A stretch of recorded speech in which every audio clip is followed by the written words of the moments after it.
নমস্কার, আমি শ্রী মিলন অধিকারী। দেখতে থাকুন শ্রী মিলন অধিকারীর চমৎকার টোটকা। চ্যানেলটিকে সাবস্ক্রাইব, লাইক এবং শেয়ার, কমেন্ট বক্সে অবশ্যই কমেন্ট করবেন। কি ভাবছেন? পকেটে টাকা রাখতে পারছেন না? টাকা যতই মানি ব্যাগে ঢুকাচ্ছেন, মানি ব্যাগটা ফাঁকা হয়ে যাচ্ছে। খুব কষ্টদায়ক। তবে চিন্তার কোনো কারণ নেই। আপনার মানি ব্যাগে টাকা আসবে ছাড়া বেরোবে না। এই উপায়টি করুন। আপনি কি করবেন? এক কোয়া রসুন পাওয়া যায়, সেই এক কোয়া রসুনকে চোকলাটি ছাড়িয়ে ফেলুন। ছাড়িয়ে ফেলে সেই রসুনটিকে একটি কাগজে মুড়িয়ে দিন।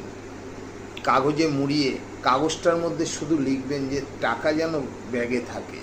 লিখে আপনি কি করবেন? রসুনটাকে মুড়িয়ে আপনার মানি ব্যাগে রেখে দিন। দেখবেন কখনো মানি ব্যাগ ফাঁকা হবে না, ঢুকবে ছাড়া বেরোবে না।